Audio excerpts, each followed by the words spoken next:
இந்த நிகழ்விலே வரவேற்புரையாற்றி சிறப்பித்த கட்சியினுடைய பொதுச் செயலாளர் சட்டமன்ற குழு தலைவர் தோழர் சிந்தனை செல்வன், சட்டமன்ற உறுப்பினர்கள் தோழர்கள் SS பாலாஜி, ஆளூர் ஷானவாஸ், பனையூர் பாபு உள்ளிட்ட தோழர்களுக்கும் இங்கே வருகை தந்து சிறப்பித்துக் கொண்டிருக்கின்ற கட்சியினுடைய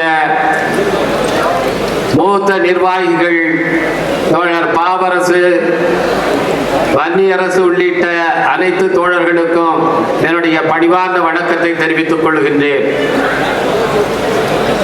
இந்த விருது எப்படி துவங்கியது என்கின்ற ஒரு சிறிய செய்தியை உங்களோடு பகிர்ந்து கொள்ள விரும்புகின்றேன். 2007ஆம் ஆண்டு அன்றைக்கு தமிழ்நாடு முதலமைச்சராக இருந்த முத்தமிழறிஞர் கலைஞர் அவர்கள் நம்முடைய தலைவர் எழுச்சி தமிழர் அவர்களுக்கு புரட்சியாளர் அம்பேத்கர் அவர்கள் பெயரிலான விருதை அறிவித்தார். அந்த அறிவிப்பு வந்தவுடன் அவரிடத்திலே நன்றி சொல்வதற்காக தலைவர் அவர்கள் சென்றார்கள். நானும் உடன் சென்றிருந்தேன். அப்பொழுது முத்தமிழறிஞர் கலைஞர் அவர்களுக்கு நன்றி சொல்லிவிட்டு தலைவர் ஒரு கருத்தை தெரிவித்தார். புரட்சியாளர் அம்பேத்கர் அவர்கள் பெயரிலான இந்த விருதை எனக்கு வழங்குவதை விட தலித் அல்லாத சான்றோர் பெருமக்கள், இந்த மக்களுக்காக சமத்துவத்துக்காக பாடாற்றுகிறவர்கள், அவர்களுக்கு வழங்கினால் அது சிறப்பாக இருக்கும் என்று குறிப்பிட்டார்கள். அப்பொழுது முத்தமிழறிஞர் கலைஞர் அவர்கள், இந்த ஆண்டு நீங்கள் பெற்றுக்கொள்ளுங்கள், பிறகு உங்கள் கோரிக்கையை ஆலோசனையை பரிசீலிக்கிறேன் என்று சொன்னார். அந்த ஆண்டு நம்முடைய தலைவருக்கு ஜனவரி மாதத்தில் அந்த விருது வழங்கப்பட்டது. அப்பொழுது தலைவர் ஒரு முடிவை சொன்னார். ஏன் அரசாங்கத்திடம் நாம் கோரிக்கை வைக்க வேண்டும், நாமே அந்த விருதை வழங்குவோம் என்று முடிவெடுத்தார். முதலிலே புரட்சியாளர் அம்பேத்கர் பெயரிலான விருது மட்டும்தான் வழங்குவது என்று முடிவெடுக்கப்பட்டு 2007ஆம் ஆண்டில் பேராசிரியர் கல்யாணி அவர்களுக்கு முதல் விருது வழங்கப்பட்டது. அதற்கு பிறகு இந்த விருதுகளின் எண்ணிக்கை ஒவ்வொருவரும் இப்பொழுது அன்புக்குரிய அருள்மொழி அவர்கள் சொன்னது போல பல ஆலோசனைகளை சொல்ல சொல்ல அந்த எண்ணிக்கை கூடிக்கொண்டே போனது. நானும் என் பங்குக்கு அயோத்திதாசர் பெயரிலே விருது வழங்குங்கள் என்ற ஒரு கோரிக்கையை வைத்து அதையும் அதிலே சேர்த்து விட்டேன். இன்றைக்கு 7 விருதுகள் வழங்கப்படுகின்றன. அருள்மொழி அவர்கள் சொன்ன கருத்தை நாங்களே பல முறை விவாதித்து இருக்கின்றோம். பெண்களுடைய உரிமைகளுக்காக தன்னுடைய சட்ட அமைச்சர் பதவியை துறந்தார் புரட்சியாளர் அம்பேத்கர் அவர்கள். பெண் ஏன் அடிமையானாள் என்ற பெண்ணியத்தினுடைய கொள்கை பிரகடனத்தை எழுதி வெளியிட்டார் பகுத்தறிவு பகலவன் தந்தை பெரியார் அவர்கள். அவர்கள் பெயராலே விருதுகள் அளிக்கப்படுகிறது என்றாலும் கூட பெண்களை நேரடியாக நீங்கள் அதனால் கௌரவித்தீர்கள் என்று நாங்கள் கருத மாட்டோம் என்று இந்த அருள்மொழி அவர்கள் சொல்கிறார்கள். அது ஏற்கத்தக்க உண்மை. ஒவ்வொரு ஆண்டும் பெண்களுக்கு விருதுகள் வழங்கப்படுகின்றன என்றாலும் பெண்களின் பெயராலும் அந்த விருதுகள் வழங்கப்பட வேண்டும் என்ற அந்த கோரிக்கை ஒரு சனநாயக கோரிக்கை. இன்றைக்கு இந்தியாவிலே விடுதலை சிறுத்தைகள் கட்சி ஒரு மிகப்பெரிய கட்சியாக இல்லாமல் இருக்கலாம், ஆனால் பல கட்சிகளுக்கு வழிகாட்டுகிற முன்னுதாரணத்தை படைக்கிற கட்சியாக இந்த கட்சி இருக்கிறது என்பதை நான் பெருமையோடு இங்கே சொல்லிக் கொள்ள விரும்புகின்றேன். இன்றைக்கு கட்சியினுடைய மாவட்ட செயலாளர்கள் பொறுப்புகள் புதிதாக நியமிக்கப்பட்டன. தலைவர் எழுச்சி தமிழர் அவர்கள் முதலிலே மாவட்ட செயலாளர் பொறுப்பில் பெண்களுக்கு இடஒதுக்கீட்டை அளித்து இன்றைக்கு 10% அவர்களுக்கு அதிலே வழங்கி அது போதுமானதல்ல, 50 விழுக்காடு அவர்களுக்கு வழங்க வேண்டும். ஆனால் துவக்கமாக இன்றைக்கு இந்தியாவிலேயே பெண்களுக்கு மாவட்ட செயலாளர் பொறுப்பில் இடஒதுக்கீட்டை பெண்களுக்கு வழங்குகிற ஒரே கட்சி விடுதலை சிறுத்தைகள் கட்சி என்பதை நான் பெருமையோடு சொல்லிக் கொள்கின்றேன். அந்த முடிவை எடுத்து அதை செயல்படுத்தி காட்டியவர் நம்முடைய தலைவர் எழுச்சி தமிழர் அவர்கள். நிச்சயமாக இந்த கோரிக்கையையும் பரிசீலிப்பார் என்று நான் திடமாக நம்புகின்றேன். அன்புக்குரியவர்களே, ஏன் தலித் அல்லாதவருக்கு புரட்சியாளர் அம்பேத்கர் பெயரிலே விருது அளிக்க வேண்டும் என்ற கேள்வி முக்கியமானது. புரட்சியாளர் அம்பேத்கர் அவர்கள் தன்னுடைய சட்ட அமைச்சர் பதவியை துறந்துவிட்டு 1954ஆம் ஆண்டிலே மாநிலங்களவை உறுப்பினராக தொடர்ந்து கொண்டிருந்த நேரத்தில் ஒரு சட்டம் வந்தது. தீண்டாமை தொடர்பாக இயற்றப்பட்ட சட்டம். அதிலே பேசுகிற நேரத்தில் அம்பேத்கர் சொன்னார், அரசமைப்பு சட்டத்தினுடைய பிரிவு 13 வந்ததற்கு பிறகு சமத்துவம் என்பது நிலைநாட்டப்பட்டிருக்கிறது. அதற்கு மாறாக எந்த சட்டம் இருந்தாலும் நடைமுறை இருந்தாலும் அது இனிமேல் செல்லாது என்று அறிவிக்கப்பட்டிருக்கிறது. அப்படி அறிவிக்கப்பட்டு விட்டதாலேயே இதற்கு முன்பு சமத்துவத்துக்கு எதிராக இருந்த சட்டங்கள் செல்லாமல் போய்விட்டன என்று நாம் சும்மா இருந்துவிடக் கூடாது.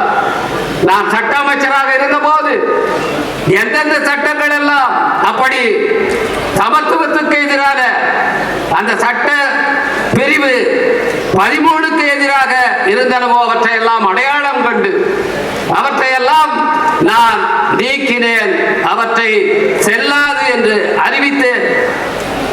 இன்னும் சில சட்டங்கள் இருக்கின்றன. 1816ஆம் ஆண்டிலே சென்னை மாகாணத்தில் உருவாக்கப்பட்ட சட்டம், அதுதான் ஒருவர் ஒரு குற்றம் செய்தால் அவர் எந்த சாதி என்று பார்த்து அதற்கேற்ப தண்டனை வழங்குகிற சட்டம். இந்தியாவில் வேறு எங்கும் அப்படி இல்லை.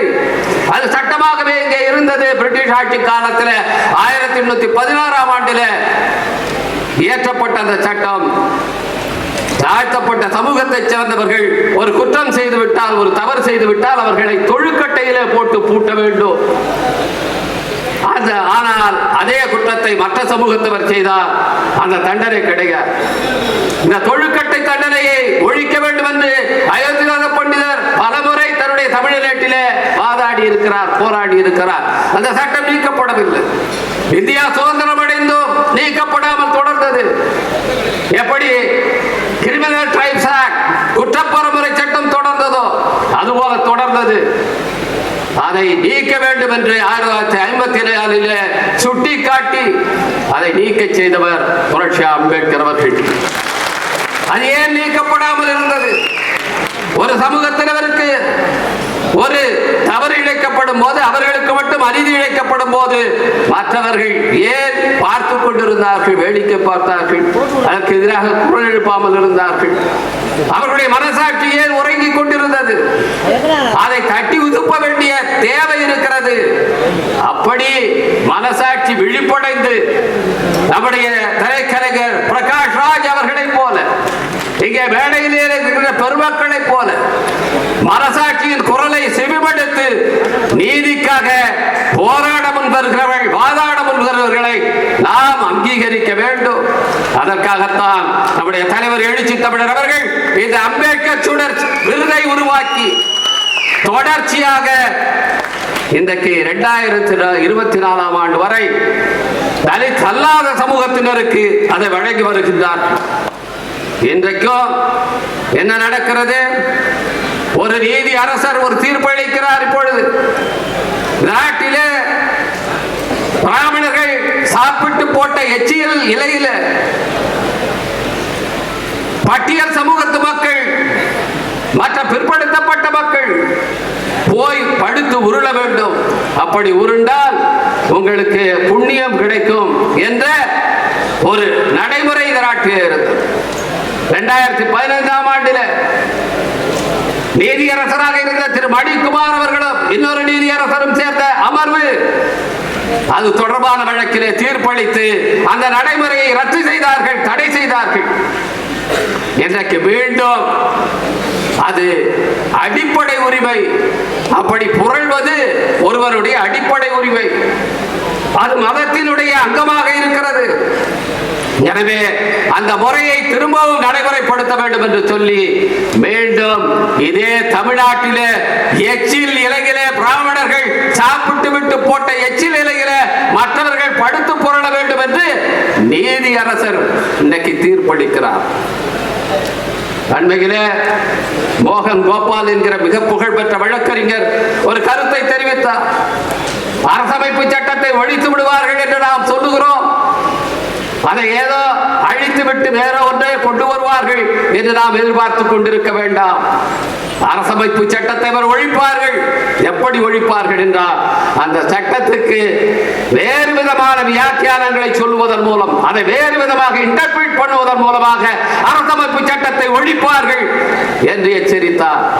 இன்றைக்கு எந்த பிரிவு 13 அடிப்படையில் புரட்சி அம்பேத்கர் வாதிட்டாரோ, எந்த அரசமைப்பு சட்டத்தின் மூலமாக இந்த நாட்டிலே அனைவரும் சமம் என்று ஆக்கினாரோ, அரசியல் சமத்துவத்தை உருவாக்கினாரோ, அந்த அரசமைப்பு சட்டத்தினுடைய அடிப்படை உரிமைகள் என்கின்ற விதியையே பயன்படுத்தி இந்த நீதியரசர் இன்றைக்கு இந்த தீர்ப்பை வழங்குகிறார். எவ்வளவு பெரிய ஆபத்தான நிலையில இந்த நாடு இருக்கிறது.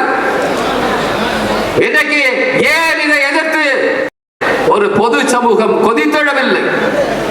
தமிழ் சமூகம் சனாதனத்துக்கு எதிரானது, சமூக நீதிக்கானது என்றெல்லாம் பெருமை பேசுகிற நாம் இதை மனசாட்சியோடு எண்ணி பார்க்க வேண்டியவர்களாக இருக்கின்றோம்.